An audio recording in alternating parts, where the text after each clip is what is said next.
بسم اللہ الرحمن الرحیم۔ السلام علیکم۔ نسو ایک عورت نما آدمی تھا، باریک آواز، بغیر داڑھی اور نازک اندام مرد۔ وہ اپنی زہری شکل و صورت سے فائدہ اٹھاتے ہوئے زنانہ حمام میں عورتوں کا مساج کرتا اور میل اتارتا تھا۔ کوئی بھی اس کی حقیقت نہیں جانتا تھا، سبھی اسے عورت سمجھتے تھے۔ یہ طریقہ اس کے لیے ذریعہ معاش بھی تھا اور عورتوں کے جسم سے لذت بھی لیتا تھا۔ کئی بار ضمیر کی ملامت کرنے پر اس نے اس کام سے توبہ بھی کر لی، لیکن ہمیشہ توبہ توڑتا رہا۔ ایک دن بادشاہ کی بیٹی حمام گئی۔ حمام اور مساج کرنے کے بعد پتہ چلا کہ اس کا گراں بہا گوہر، موتی یا ہیرا کھو گیا ہے۔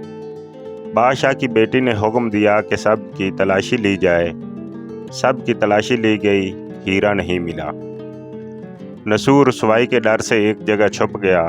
جب اس نے دیکھا کہ شہزادی کی کنیزیں اسے ڈھونڈ رہی ہیں تو سچے دل سے خدا کو پکارا اور خدا کی بارگاہ میں دل سے توبہ کی اور وعدہ کیا کہ آئندہ کبھی بھی یہ کام نہیں کروں گا، میری لاج رکھ لے۔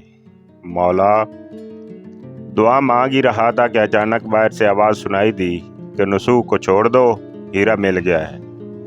نسو نم آنکھوں سے شہزادی سے رخصت لے کر گھر آ گیا۔ نسو نے قدرت کا کرشمہ دیکھ لیا تھا اور ہمیشہ ہمیشہ کے لیے اس کام سے توبہ کر لی۔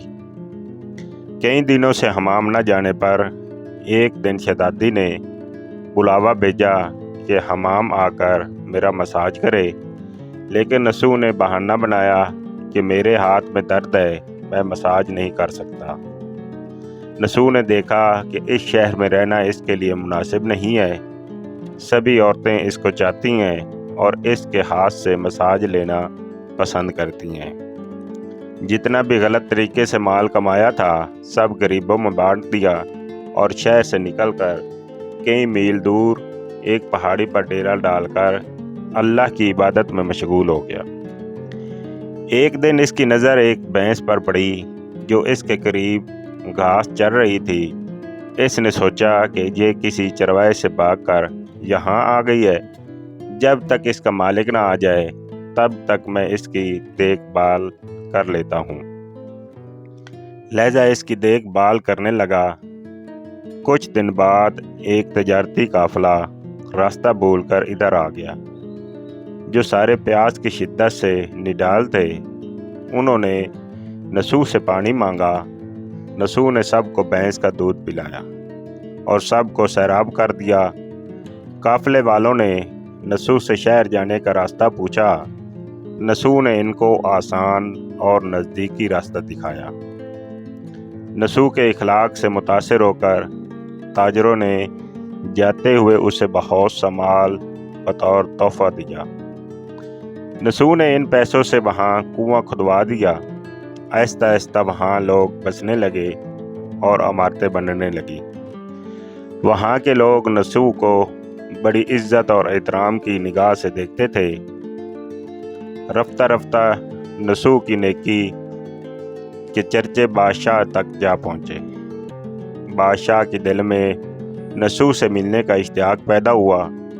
اس نے نسو کو پیغام بھیجا کہ بادشاہ آپ سے ملنا چاہتے ہیں، مہربانی کر کے دربار تشریف لے آئیں۔ جب نسو کو بادشاہ کا پیغام ملا اس نے ملنے سے انکار کر دیا اور معذرت چاہی کہ مجھے بہت سارے کام ہیں، میں نہیں آ سکتا۔ بادشاہ کو بہت تعجب ہوا، مگر اس بے نیازی کو دیکھ کر ملنے کی طلب اور بڑھ گئی۔ بادشاہ نے کہا کہ اگر نسو نہیں آ سکتے تو ہم خود اس کے پاس جائیں گے۔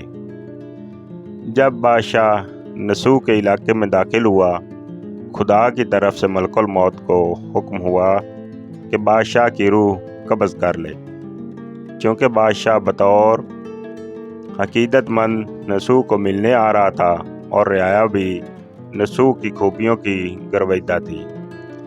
اس لیے نسو کو بادشاہ کے تخت پر بٹھا دیا گیا۔ نسو نے اپنے ملک میں عدل اور انصاف کا نظام قائم کیا۔ وہی شہزادی جسے عورت کا بیس بدل کر ہاتھ لگاتے ہوئے بھی ڈرتا تھا، اس شہزادی نے نسو سے شادی کر لی۔ ایک دن نسو دربار میں بیٹھا لوگوں کی داد رسی کر رہا تھا کہ ایک شخص وارد ہوا اور کہنے لگے کہ کچھ سال پہلے میری بھینس گم ہو گئی تھی، بہت ڈھونڈا مگر نہیں ملی، برائے مہربانی میری مدد فرمائیں۔ نسو نے کہا، تمہاری بھینس میرے پاس ہے، آج جو کچھ میرے پاس ہے وہ تمہاری بھینس کی وجہ سے ہے۔ نسو نے حکم دیا کہ اس کے سارے مال اور دولت کا آدھا حصہ بھینس کے مالک کو دیا جائے۔ وہ شخص خدا کے حکم سے کہنے لگا، اے نسو، جان لو، نہ میں انسان ہوں اور نہ ہی وہ جانور بھینس ہے، بلکہ ہم دو فرشتے ہیں، تمہارے امتحان کے لیے آئے تھے۔ یہ سارا مال اور دولت تمہارے سچے دل سے توبہ کرنے کا نتیجہ ہے۔ یہ سب کچھ تمہیں مبارک ہو۔ وہ دونوں فرشتے نظروں سے غائب ہو گئے۔ اسی وجہ سے سچے دل سے توبہ کرنے کو توبہ نسوح کہتے ہیں۔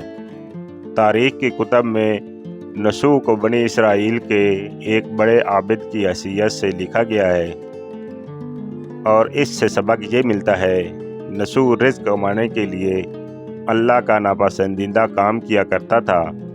جب وہ کام اللہ کے خوف کی وجہ سے چھوڑا تو اللہ نے رزق کے اسباب پیدا کیے اور بادشاہ تک عطا کر دی۔ حرام طریقے سے لذت حاصل کرنا چھوڑا تو اللہ نے نکاح میں شہزادی دے دی۔ اللہ تعالیٰ سب کو توبہ کرنے اور تا دم مرگ اس توبہ پر قائم رہنے کی توفیق عطا فرمائے، آمین۔